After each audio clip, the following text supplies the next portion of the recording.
Hey, good evening, guys. It's Brett Douglas, very tired on a Thursday evening for another rendition of let's take some afters of a little landscape project we're working on. And as always, it's Ironclad, your favorite landscaper. So looking, we're loaded down. This was a very successful day today. And I just wanted to let you know, if you remember this beautiful property I was telling y'all about in Port Orange, Florida. This is where one of the first things we started on. I don't know if you remember in your video. Look at the squirrel over there. Squirrel!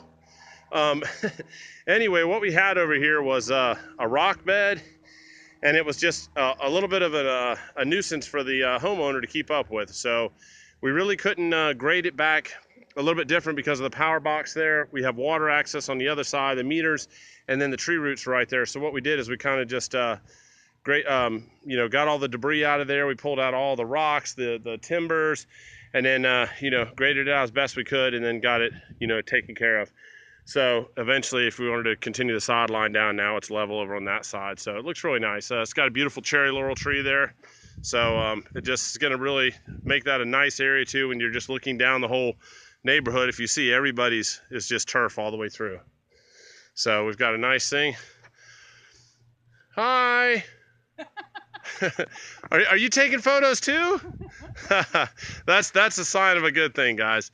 And then she wanted to keep the jasmine over here on the trellis, which was really pretty. And then so what we did is we added a little bit of color in here. And to make it simple, we went in with some African iris. These are the white version. They're going to bloom really pretty with white flowers, kind of match the Confederate jasmine. And then over here, what happened was we had a large bed over here, and she was maintaining this a lot. So what we did is we shrunk it down. Obviously, you can see how hot it is. We've been watering the side, but it's certainly feeling the pain for today. It was 110 in the heat index. But what we went in with was the beautiful Indian hawthorns in the rear, Raphaeolus indicas. And then we went in with the African iris, which is the morai lily in the front. Those are going to be white blooms, and they're going to match the Indian hawthorns, which have a white flower too. Very showy, very nice. One day she might want to put something over in here, so we just went with a low right in there. And then the bird bass probably going somewhere else. But remember, we had a huge not a cycad conif. We had a huge pygmy date palm, a Mexican fan palm in there. And you can see the discoloration behind there. It was just blocking everything. And then she had mentioned that we've got some slithery neighbors that were hiding in there. So it's definitely a scary thing to come home and see a visitor. And then the one last thing I'll show you is we had some really, if most of y'all remember, I used to be the horticulturist out at Disney, and I maintained a lot of the property out there. I used to have a ton of people working with me, and we used to have fun with the birds of paradise. These were about the same. They were all the way up on the roof level.